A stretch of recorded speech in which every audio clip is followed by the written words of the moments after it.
Bonjour. Le prana est une énergie cosmique. C'est l'énergie vitale.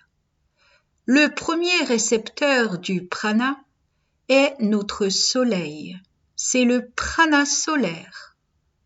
Une fois réceptionnée, cette énergie est ensuite renvoyée à notre planète Terre et à l'homme. Et le même processus s'applique. Réception du prana, assimilation, puis restitution. L'homme réceptionne le prana via ce qui est appelé le triangle pranique, dont l'organe de la rate est l'un des points du triangle. Une fois le prana réceptionné dans son corps, l'homme le colore de ses propres énergies.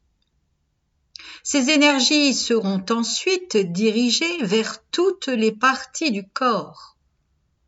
Et après ce processus, l'homme restituera à son tour l'ensemble de ses énergies, mais le prana sera teinté d'un peu de lui-même, teinté de sa qualité individuelle. Et il en est de même pour la terre, réception, assimilation et restitution. Il est ainsi important d'élever ces qualités intérieures afin que la rencontre de nos énergies et du prana solaire ne soit pas à l'origine de frictions, car ces frictions sont à l'origine de notre état de santé.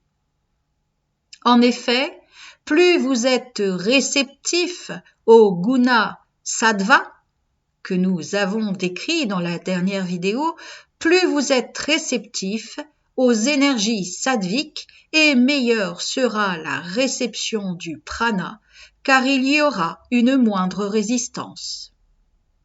Si par exemple vous avez en vous-même des désirs matériels ou égoïstes, il y aura conflit entre les énergies praniques et vos propres énergies.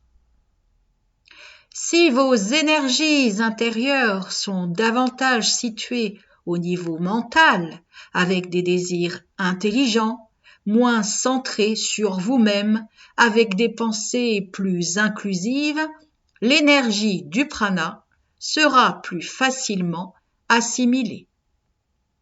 En effet, 50% des maladies sont issues d'un conflit entre le prana et nos énergies émotionnelles, 25% sont issus d'un conflit entre le prana et nos énergies mentales et les 25% qui restent concernent des maladies liées au karma. Ces forces qui nous habitent et nous traversent conditionnent non seulement notre état de santé, mais aussi notre activité, car la nature de vos énergies intérieures alimentera le chakra qui lui correspond. Il est donc important de prendre conscience de la qualité des énergies en soi. Dans la prochaine vidéo, nous aborderons le sujet du Linga Sarira, ce corps invisible qui est en nous et qui, grâce aux nadis, ces canaux invisibles, distribue les énergies dans notre corps.